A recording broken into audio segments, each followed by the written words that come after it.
you will need to somehow find yourselves in detecting whatever deviation you have, a gait deviation here, a muscular imbalance there, and that's something that is highly sophisticated. Therefore, I can only recommend to you, when you look at such data, you can take a look at the video that you can display in the results page very well, and this is the first entry point that you can use for subjective interpretation of the data. That's also fine, but when it comes to really detecting the very gait deviation, we move back to a static image. That's part of the stream that you recorded, and you stop right at the time, and then you can define the gait deviation, and you will be perfectly able to also detect which kind of muscular imbalance can be responsible to compensate for it. So that would be that first part that we want to have here in the presentation part. Then I move back to the software. So the clinical gait analysis, according to Jacquelin Perry. So Jacquelin Perry, if you don't know Jacquelin Perry, she is a pioneer of gait analysis. It's not the only concept of gait analysis, so we must be honest, but she was active in the scientific and research field up to her late 90s, so she passed away a couple of years back. And then she contributed to normatize gait diagnostics, to make it understandable to clinicians, to make it somehow applicable for clinicians without spending too much time in that diagnostics and that reading of the data.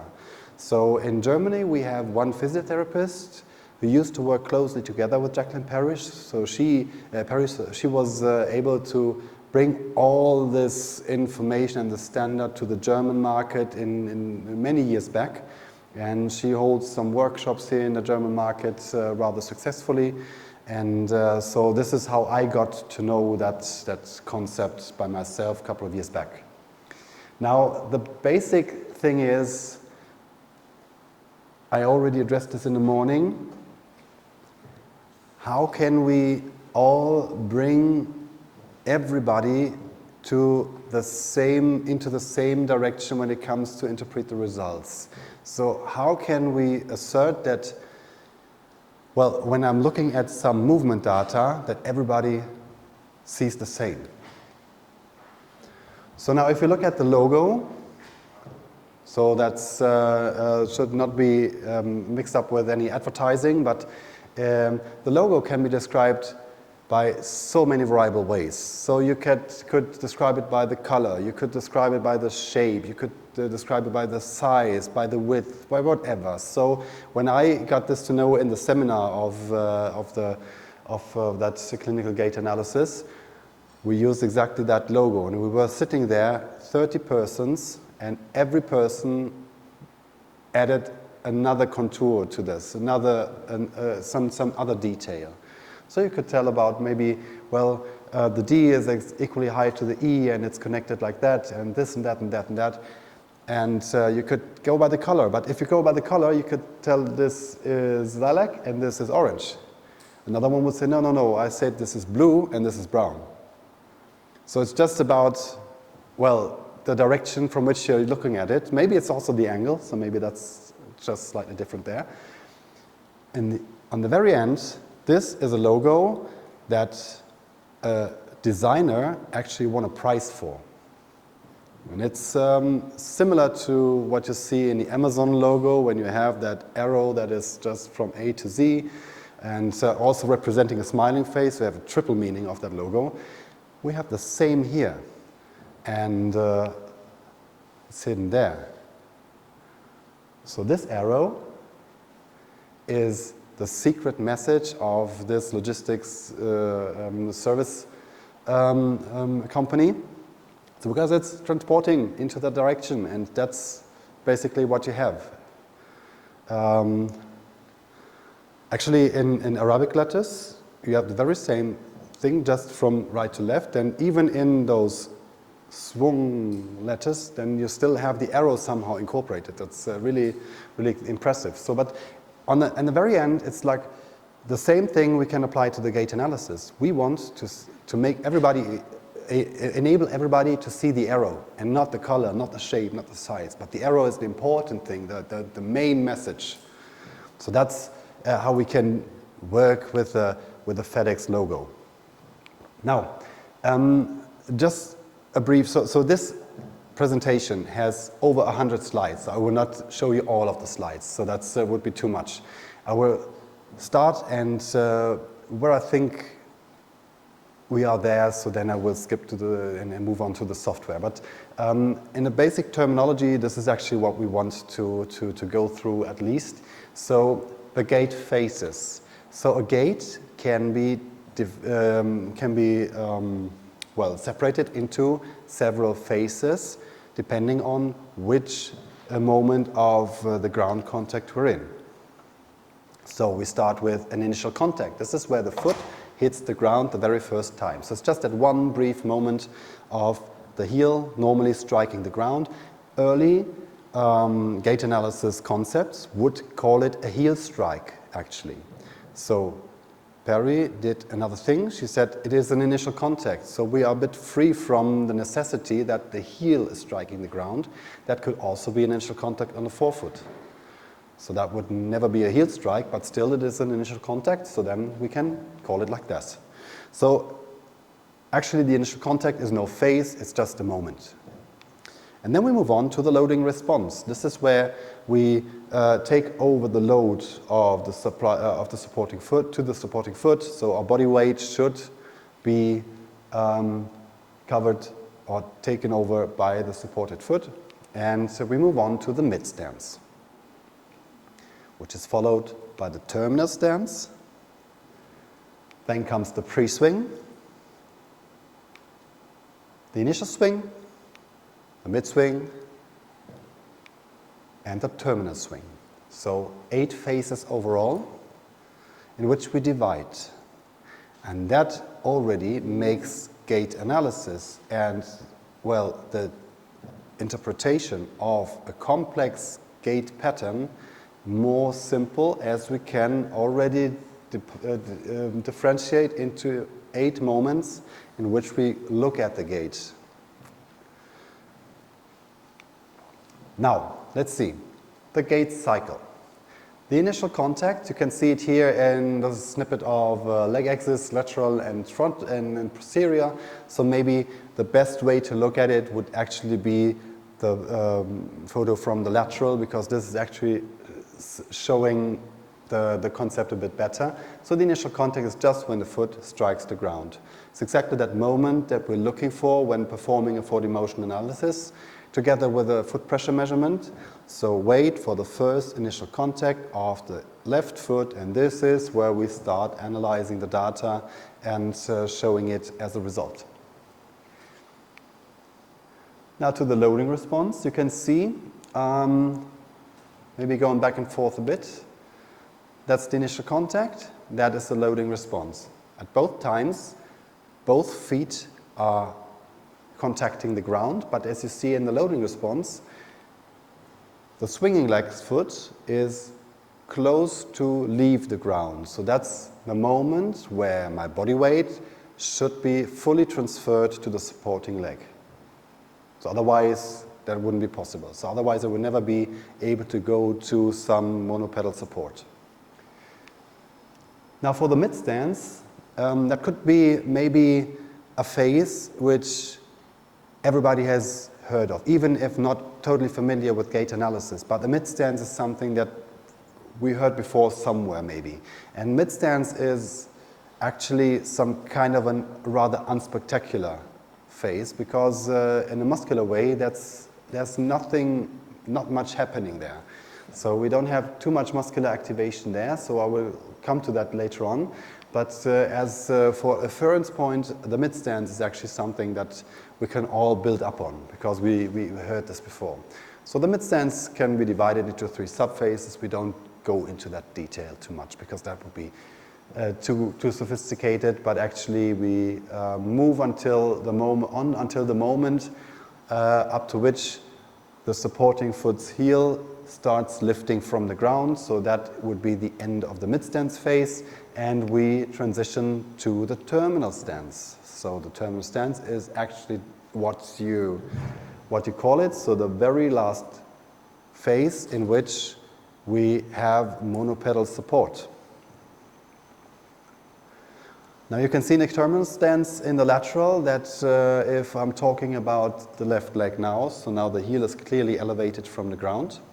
So that's a regular part of the terminal stance. So this is what we need in terminal stance. And it would be a sign, a critical clinical sign, if the heel is not elevated in that phase.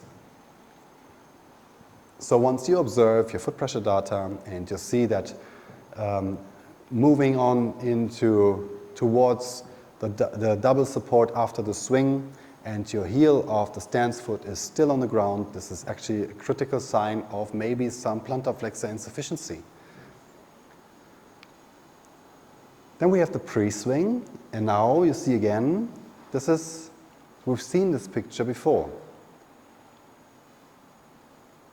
This picture is actually just the opposite of what we had in the loading response. So one leg supporting, the one close to leaving the ground. So only we focus on the left leg, and this is just the very last moment in which the left leg hits the ground, it has contact with the ground. If I'm moving one frame further on in the stream, that big toe of the left foot would be off the ground. Then we go to the swing phase, initial swing. If I've talking about rectus femoris activity, which comes at the wrong time, so then we would assume rectus femoris to be active somewhere, and this is actually where rectus femoris has its peak activity. You see that the hip is clearly moving into flexion, so rectus femoris will be a hip flexor muscle in the main function if I'm talking about gait. So it's not the knee extensor, it's not that eccentric control in the knee, it's a hip flexor muscle. And this is where it reaches the peak activity. Terminal stance, then adds some knee extension to it. And, mid-swing, terminal stance. And the terminal swing is then the completion of the gait cycle, so my swinging leg, so the left leg, is now close to touching the ground again. So that would be the gait phases put into images, so you get an idea on what to look for, and these would be the very images that you select from your results pages in the very end to locate a certain gait phase. Now with each phase we have as rectus femoris activity in the initial swing, we have a clear idea on which muscles need to be active to fulfill the functional needs within that phase. And if we see a deviation, we can clearly relate to that muscular coordination pattern. Now the gait cycle can be differentiated into two parts, which is one, the stance phase, which roughly takes over 60% of the gait cycle. And we have a swing phase, which is at approximately 40% of the gait cycle.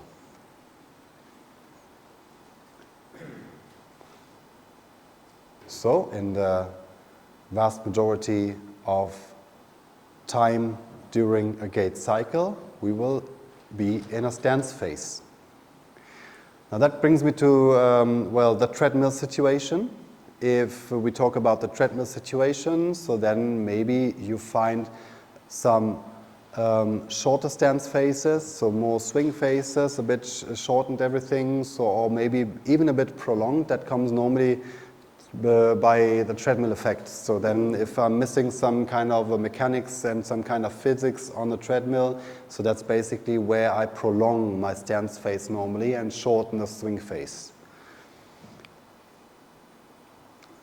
And we can talk from ipsilateral and contralateral. So this is more like some coming out of the anatomic book, but if we talk about ipsilateral in gait analysis, we always describe the leg we're focusing on. And if we talk about contralateral, it's always the other leg, so the one that we're not currently focusing on. So that could be the same, the description that we see here. So we have one image, lateral camera on the left, and if we talk about the terminal stance on the left, then I have an ipsilateral hip extension of 8 degrees, and I have a contralateral hip flexion of 10 degrees. If my reference leg was the other leg, so then it would be the terminal swing on the right. We have an ipsilateral hip flexion of 10 degrees and a contralateral hip extension on the left. So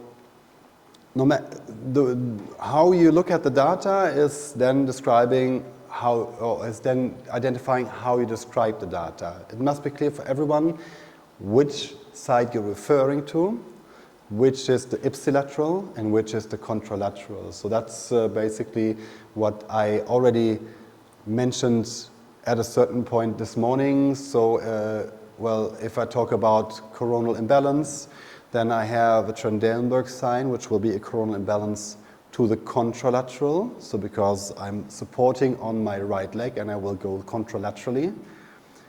Or in a Duchenne, it will move towards the supporting leg. So I have an ipsilateral coronal imbalance. That's how we use this terminology for.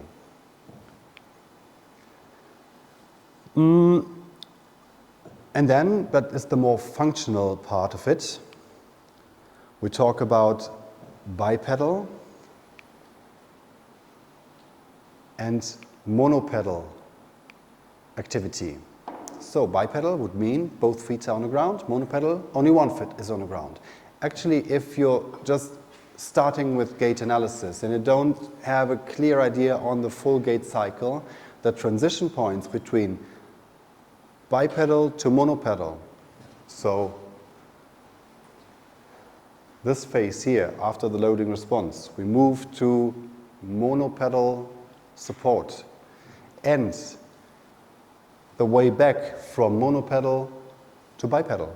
That would be the very most critical parts of the gait cycle in which you can find a very high number of gait deviations. So if you're not totally familiar with the swing phases or the stance phases overall or the sub phases that are in that, but the transition points when one foot is about to leave the ground or close to touching the ground again. So this is very meaningful in finding the vast majority of gait deviations.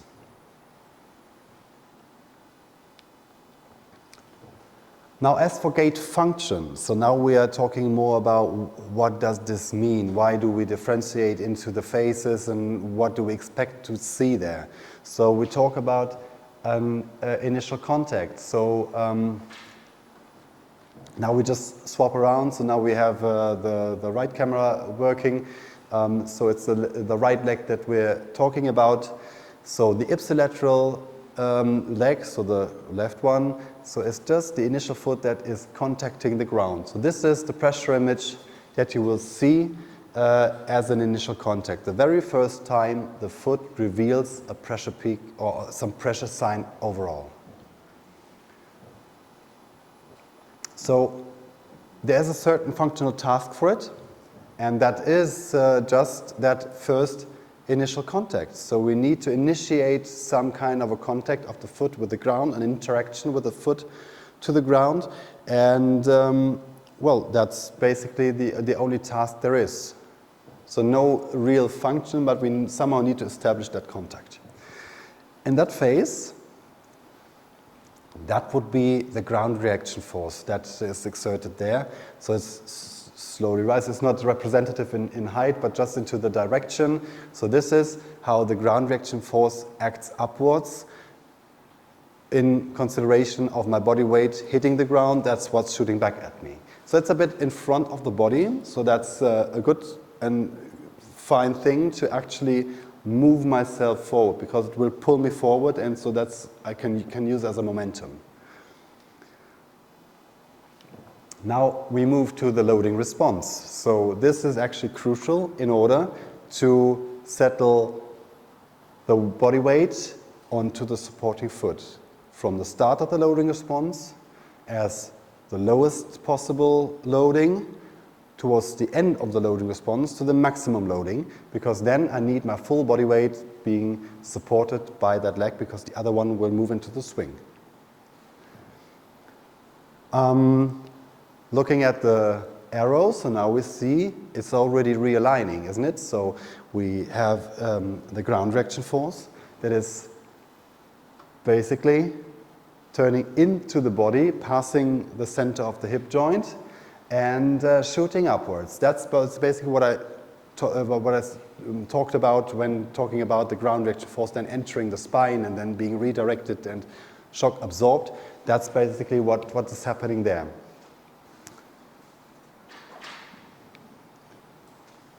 In the mid stance, we need to somehow move forward. So in the mid stance, we have the full ground contact of the floor, so the support, the base of support will be the maximum possible, and so we will have a good and very valid forward momentum. So that's what actually happens there. So once I move into the mid stance, my tibia simply tilts over a fixed base of support. That's what's happening. And that's the entire phase that's in, so that's just the middle of the mid stance, so the one leg crossing the other at the ankle level. And you can already see some wording which is telling us the ankle rocker. So maybe I will tell you about this a bit later on, but this would be a bit more in information, more in detail. Maybe it comes at a later stage a bit more in detail then.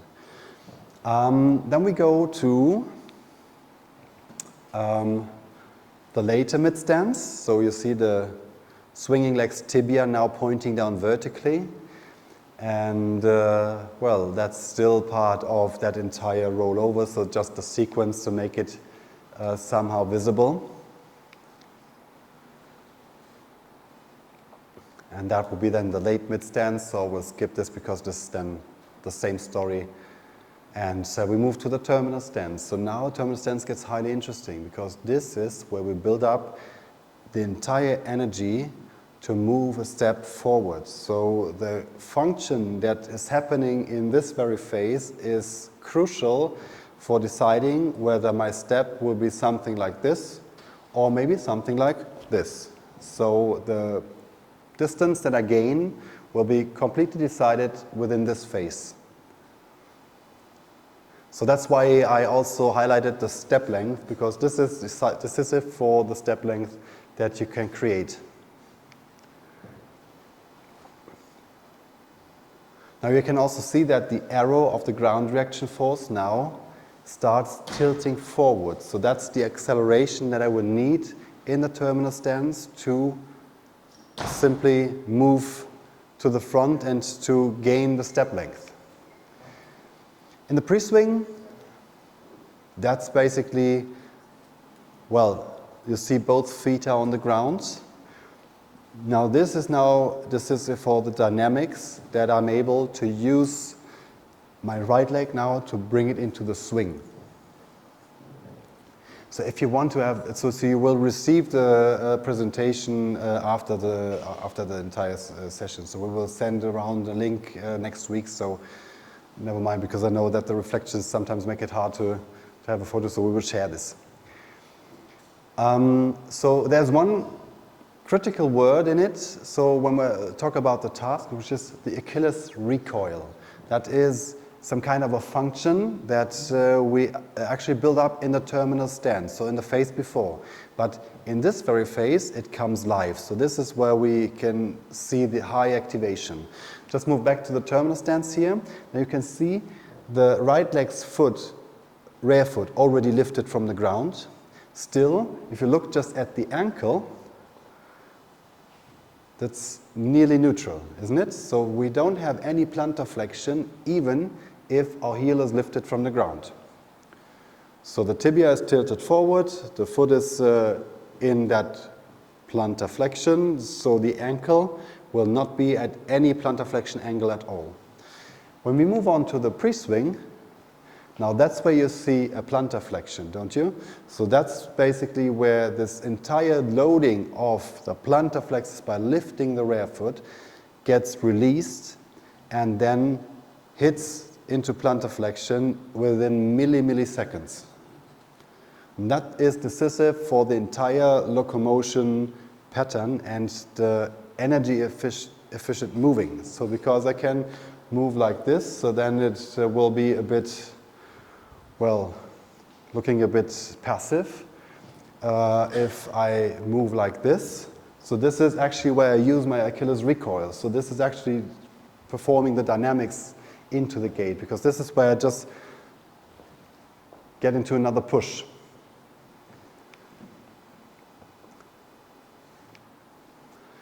Now in the swing,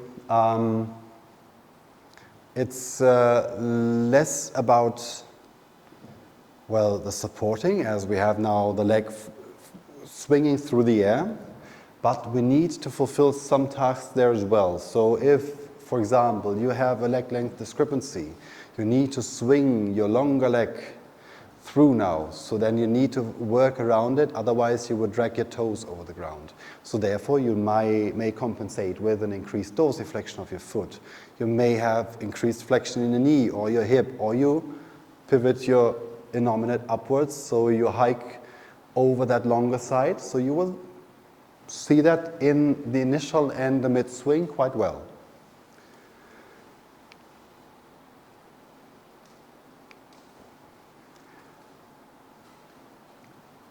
Now, as you can see here, so this is actually the critical thing about performing a running analysis on a marker-based system like the 4D Motion Lab. So if the acceleration gets too quick, then we have this blurriness of the markers here, and that's basically causing an error in the tracing of the markers.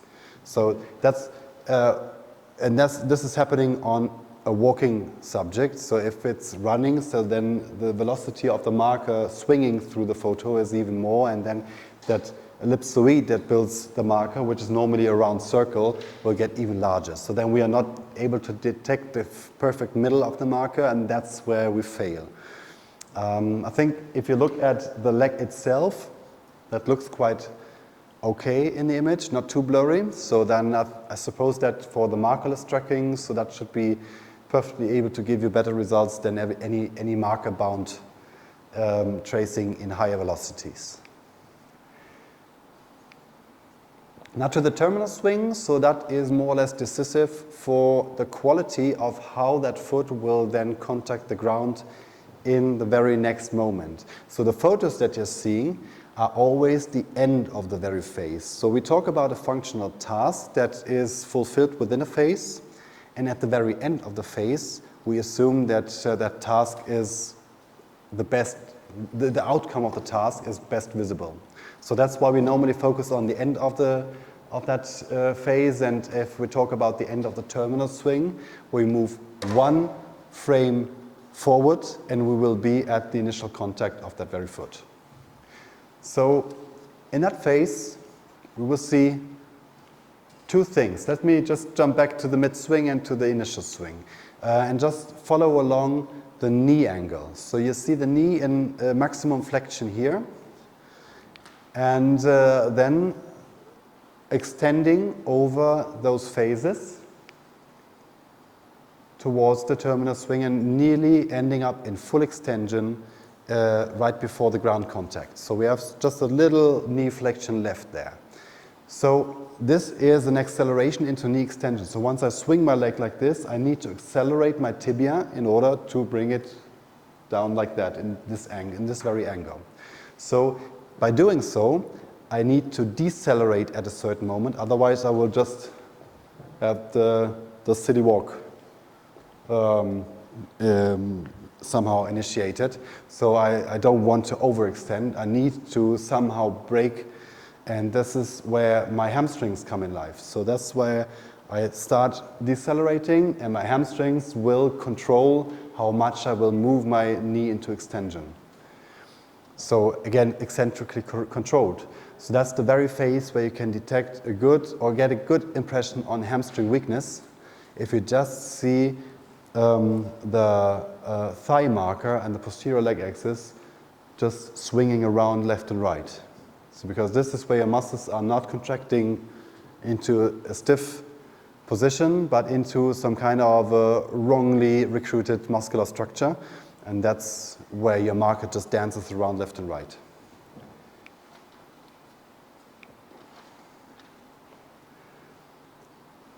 So, what is the objective of gait? That is, well, like you see it here. So we want to use all of the resulting torques and the lever functions that are vivid, so in the most efficient and energy-saving way possible, which is not always. So it's not always given that we can use the minimum level of energy exertion, but we sometimes need to invest a bit more in order to really fulfill a function. And the more we need to invest because of compensations, the more we lack energy at another point in our daily life. So fatigueness at the end of the day could be a result of an increased energy exertion during the day. So because of maybe motion patterns that need to be compensated for. Now as for the rockers, we're talking about a heel rocker, an ankle rocker, and a forefoot rocker. These are the rocker functions during the rollover of the foot. So this is all coming from that rocking chair, because this is how our foot rolls over the ground. So once I hit the ground with my rear foot, so my calcaneus is round for a reason. So because then we can simply roll over it, and then my entire longitudinal arch acts like a rocking chair. So that's what we can use, because this will make it way easier to roll over and to support my weight and to accelerate my weight at a certain time. And then we have the heel rocker, which is simply the ground contact. So once I hit the ground with the heel, so then my forefoot will need to lower down to the ground. That's part of the loading response. So if, well, I have a weakness in my pretibials, then you will have an acoustic gait analysis, because you will hear something like this, because then the foot slaps to the ground. So it gets not controlled in a muscular way, but goes down passively. And that is simply pretibials. So pretibials need to decelerate in a controlled way so that I can smoothly lower my forefoot to the ground using the round shape of my calcaneus bone. So the round shape helps in decreasing the demands on the pretibials. Yeah, and I don't want to go too much into details. So then we will just move on to the ankle rocker, which just comes thereafter. So my foot is on the ground, and now I start using that base of support just to tilt my tibia to the front. So it's just tilting it over it, so I have a momentum that's moving me forward anyway. I use my base of support, and whoop, and I'm there. So it's just energy saving as it can be, because I don't need any muscular activation there. It's just my body weight, it's the gravity, and it's the base of support that's levering my entire body forward.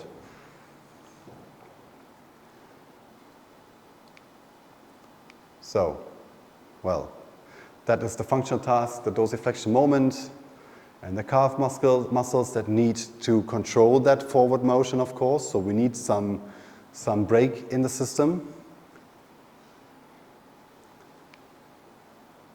And then we have the forefoot rocker. So the forefoot rocker is then the round surfaces of your metatarsal heads, where you just have use the same principle as at the calcaneus bone. So once you reach the forefoot, you can simply roll over those roundings and push yourself upwards and forwards, and there you go, end of the stance phase.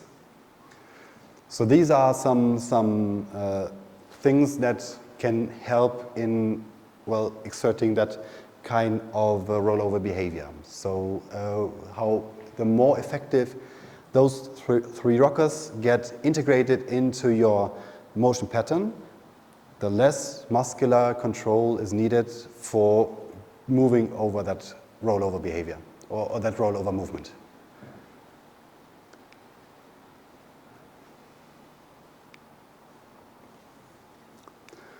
So, just one brief word to the kinematics. So, because this is what we observe, for example, in the leg axis from the lateral. So, we have a hip that's moving throughout the gait phases, a knee and an ankle. And that's the regular way and the normative ways that the joints should follow along. So if you measure together with a foot pressure measurement, for example, then we have that timely synchronicity that will enable us to get all of the normative ranges added to the live signal of what we capture and see whether this is actually matching or not. So we will see this when we move into DICAM. Then you will perfectly see whether a patient is performing too much knee flexion or maybe not enough hip extension, and that's something that we can easily compare with those normative ranges. Interestingly, it is the hip that is moving in a rather sinusoidal curve where we have a maximum knee extension at the terminal stance. So this is 20 degrees, so that's what should be observable. In a treadmill it's normally a bit less. So if a patient on a treadmill is reaching maybe 16, 17 degrees, it's all fine, so you would never mind that. And what we also see there is the maximum of a pelvis rotation. So what actually is measurable are 20 degrees of a hip extension, which is normally, if you measure in the joint, you will measure 15 degrees of hip extension and another 5 degrees of pelvis rotation. So this all adds up to a visible 20 degrees of a range. So 5 degrees of a pelvis rotation would be something that is not integrated here, but is very useful when also looking at the 4D motion data. As for the knee, we see a bit of another shape. So we have one local maximum, which is just coming in at the loading response, and then the highest maximum then during the swing phase when I start swinging through. So this is where I need my knee flexion. And as for the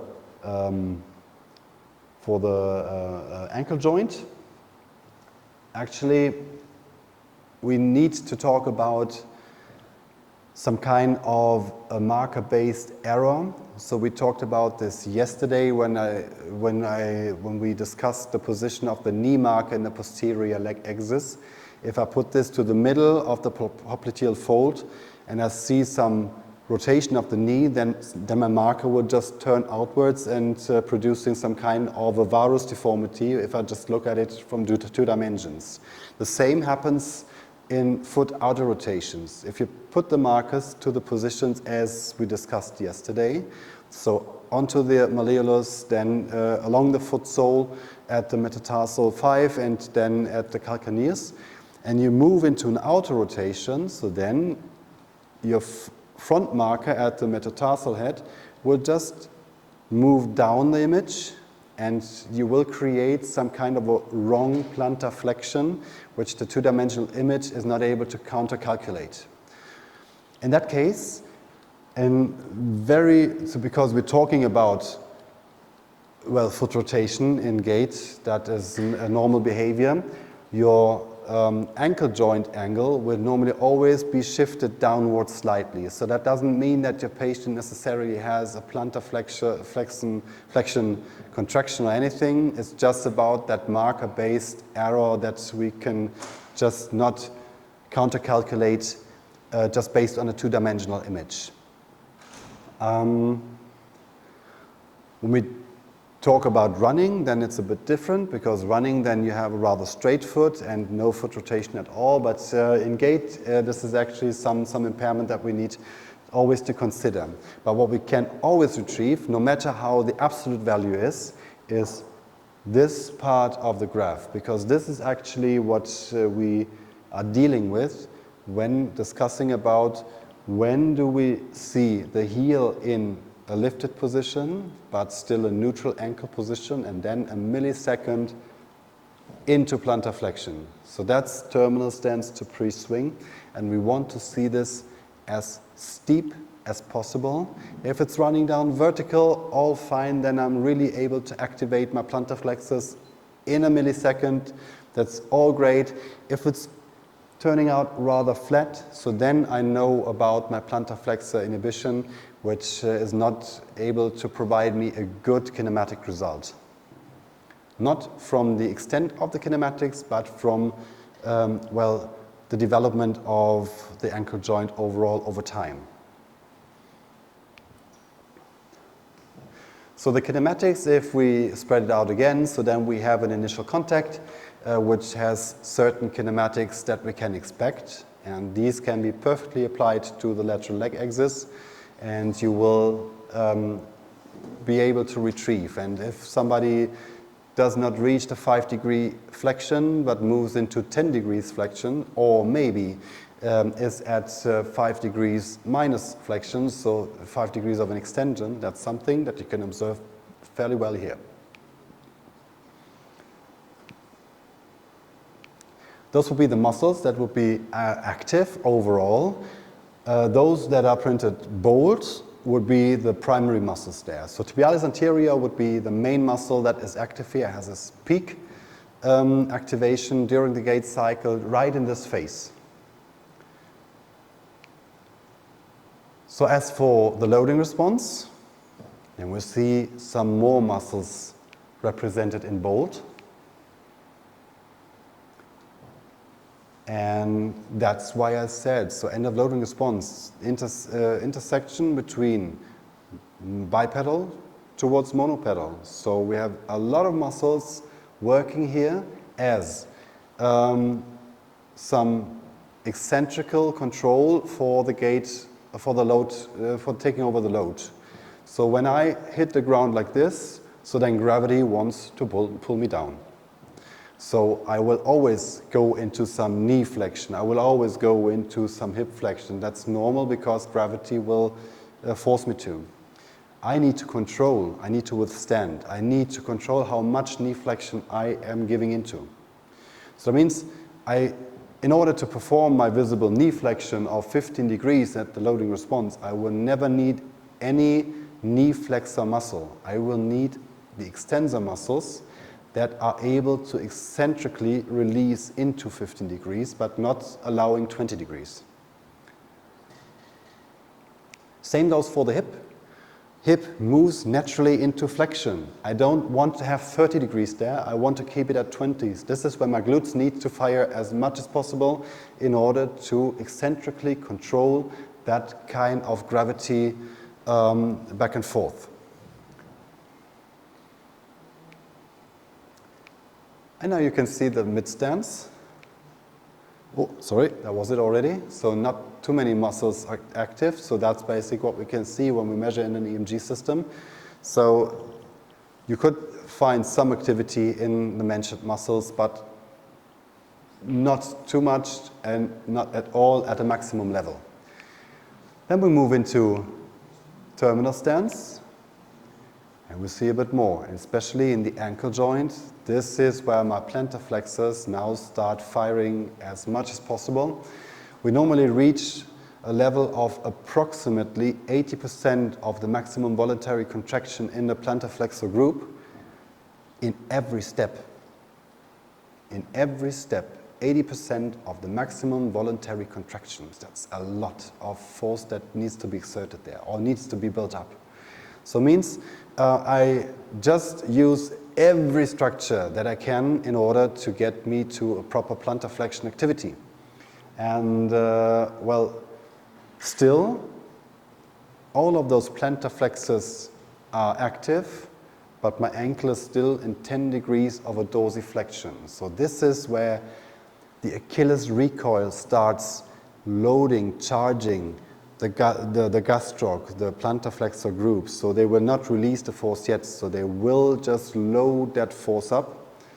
And once I reach the pre-swing, now you can see from 10 degrees dorsiflexion to 15 degrees plantar flexion, that's where my force comes live. This is where it's in a millisecond gets then released. This is Achilles recoil, because then we release in a second and then it just gives out everything that has been charged.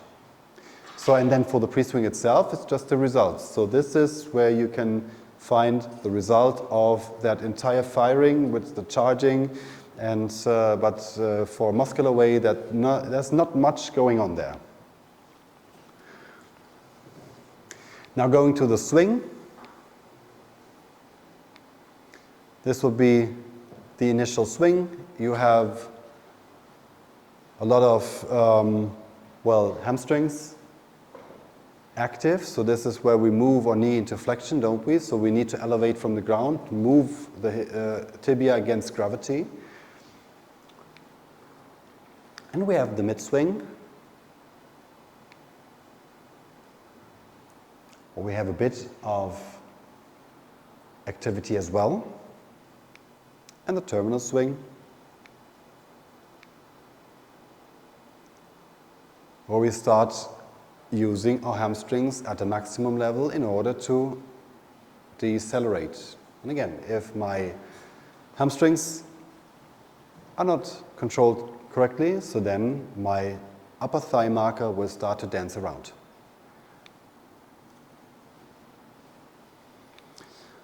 Now let's talk about some foot deformities then. So because I didn't treat this content in the statics, but as we do it now in the dynamics, it's also applicable in statics, of course. It is normally way better pronounced if you measure it in dynamics. That's why I try to keep it a bit away from the statics and take a look at it in dynamics, because then we can talk about more vivid signs. Now the regular rollover behavior, let me see, now we can see it, should show an initial contact at the heel zone. So that's basically how you put your foot on the ground. While you're swinging forward, you will always elevate your toes, which will always go into a slight supination. And this is how you hit the ground with the lateral heel. So this is where you have always this little hook during the initial contact, which then tends to move into towards the center of the heel. And from there, it should keep an orientation towards the third metatarsal throughout the entire longitudinal arch. Once we reach the front of the forefoot, this is actually when we reach the end of the loading response. So from everything that the center of pressure moves into the midfoot is normally related to the monopedal stance. And this is where we normally find a lot of deviations again. We'll show that to you in a second. As we're moving into the terminal stance, we see that pressure in the forefoot evolving even earlier. So then let's give it another run. So come on, there we go. Starting from the lateral, moving to the medial, and once my center of pressure moves into the center of it, it can drag the maximum pressure towards the hallux. That's basically it. And the hallux will be the very last contact point. So once you see a second toe still on the ground at the very last contact, this is already some kind of an avoiding of the loading of the hallux itself. Now, that will be another profile. So now we can see an inward torsion. That is a very, very common deviation that we can observe, because it will hit so many patients that come with some regular low back pain complaints, maybe some kind of hip pain or something like that. So you keep a steady and a stable first ground contact. So you have your little hook, you move towards the center of the heel, then towards the metatarsal 3, and once you move away from the rear foot towards the midfoot, then your center of pressure line tilts medially. So this will then exert much more force on the medial metatarsal, so metatarsal 1, 2, maybe 3, but normally 1, 2. And so we are skipping the entire forefoot, so that bridge function of the transverse arch will completely be bypassed, and we go always to either the middle of the transverse arch, or we even go medially from that. So what is behind this? Basically, it's just about positioning your center of mass on top of your base of support. So if I'm taking a step forward like this, you need to look at this from frontal. So then I have my base of support here. I have my center of mass here. So this distance, together with the distance to the glute med, would be the lever that I need to somehow deal with in order to stand up straight when I'm in monopedal stance. If I'm not able to do that, I need to reduce the distance, reduce the lever. That means if I'm just simply tilting my foot inwards, I will be able to shift my base of support medially, thereby approximating it towards my center of mass. So the lever will be less. So that is the very first sign for maybe some gluteal weakness, for some hip abductor weakness. If you just see this one, very common on sedentary tasks in office workers, maybe children wearing maybe some too light shoe wear or some inappropriate shoe wear. So that's really something that is very, very common. And out of this, we normally come from a compensation to another compensation. So that's where we may also deal with some kind of a flat foot or a lowering of the longitudinal arch like we see it here. So that could be a strategy. If I'm tilting medially in monopedal support, I might be able, so you see that little tendency here. So there's a little hook, and then I lower my longitudinal arch in order to lateralize my center of pressure line again and bring it back straight towards the transverse arch. So then I can again use the bridge at the cost of a higher load at this very region. So you see that high pressure peak building up in the midfoot, that's exactly that lowering of the longitudinal arch that you would expect.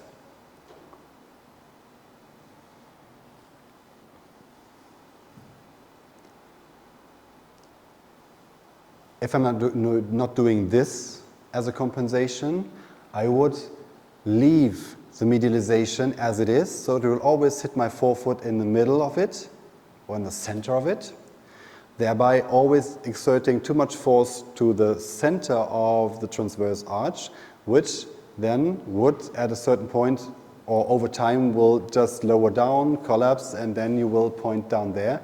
So that could also be one possible compensation of a compensation, so a timely course. Of course, all of this can also happen if we're just talking about, well, some lack of neurological control. So we're not necessarily talking just about the physically related part, but of course this is also always motor control that can contribute to this.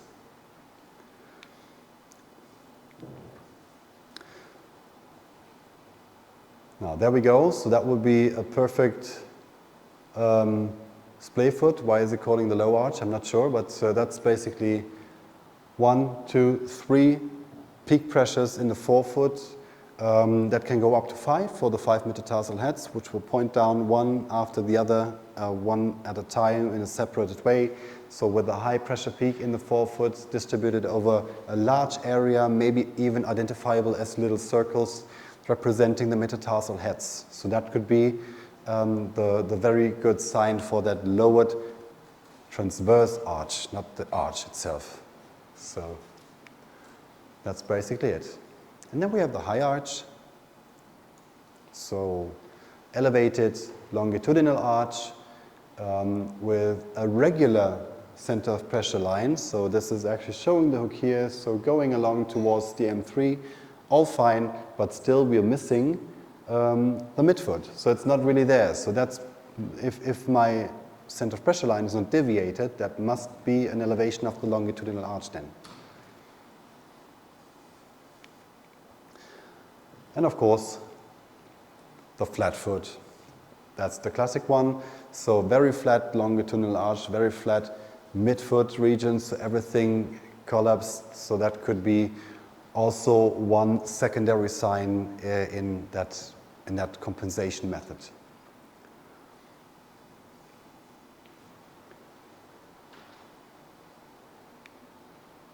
Okay, so we're nearly there.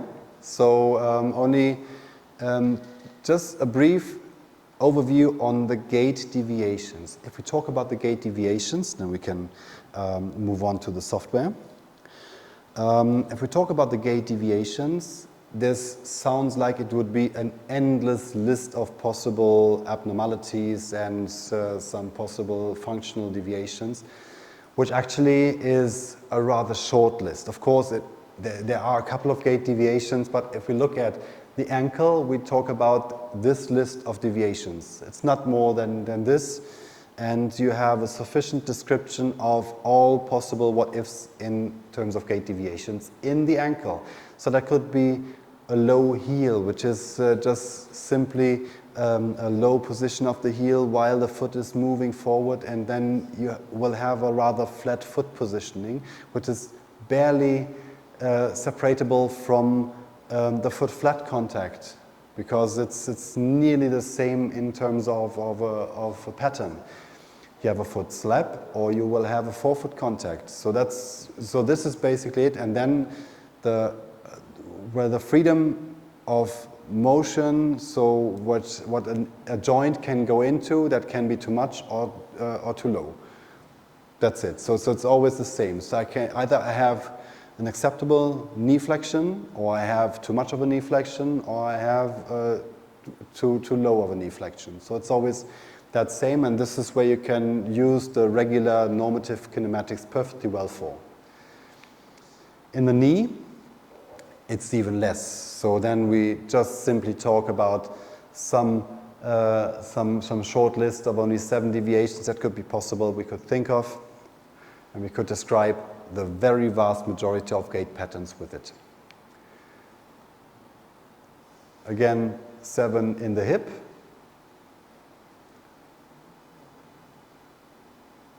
And don't worry, I will not go through all of these during the later part of the course. But still, once you get the presentation, so we are at the slide number 50 now, it's 57, so there are 50 other slides that will go through all of the gait deviations and show you all of the implications and everything. So you will get these shared. I will not go through these one by one, that would be too dry of a content. Then we have the pelvis. And what I can only give you as my personal experience, just take a look. Oh, that was sparkling water, I think. Take a look at the rotation. So the pelvic rotation is really something that you can perfectly use to combine the 4D motion together with the leg axis, together with the foot pressure, with everything together. So the pelvis rotation is really something that you can really work with. And on the other hand, you will have, well, a pelvic drop. So that's 2 deviations which are talking about the same. Either the drop goes to the ipsilateral or to the contralateral. So that's the difference. But then the sign is the same. So you not just need to decide based on the foot pressure measurement. Is it the stance foot or is it the swing foot the pelvis drops towards? So that's the only thing. But then as for the pattern that is observable, it's the same value. It's just at a slightly different timestamp within the gait cycle. So We have a slight tendency for a contralateral drop, which is natural. So when I'm taking over the load with my right leg and I'm lifting my left leg, so this is actually where I have a large lever from left to right, just indicated by or defined by my width of the pelvis.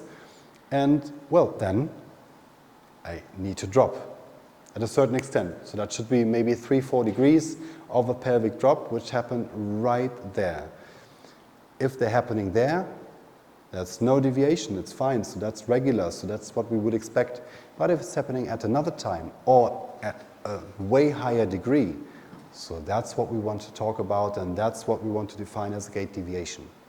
So if my pelvic drop is at the right spot, but at 8 degrees and not 4, that's my deviation. So that's my muscular weakness.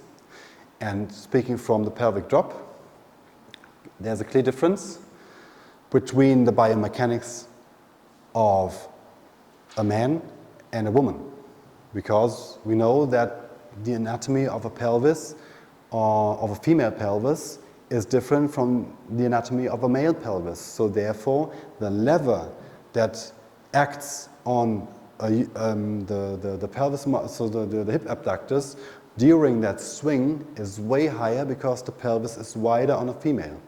So therefore, I need to have either more power in my abductors, or I have that movement like this, so which is more related to female patients or female subjects overall. So the swinging of the hips, which is more based on exactly that ground reaction force interaction with the lever in the pelvis. Nothing more. So the pelvis drop could be more, maybe the swing to the side could be more, so the coronal imbalance will be more.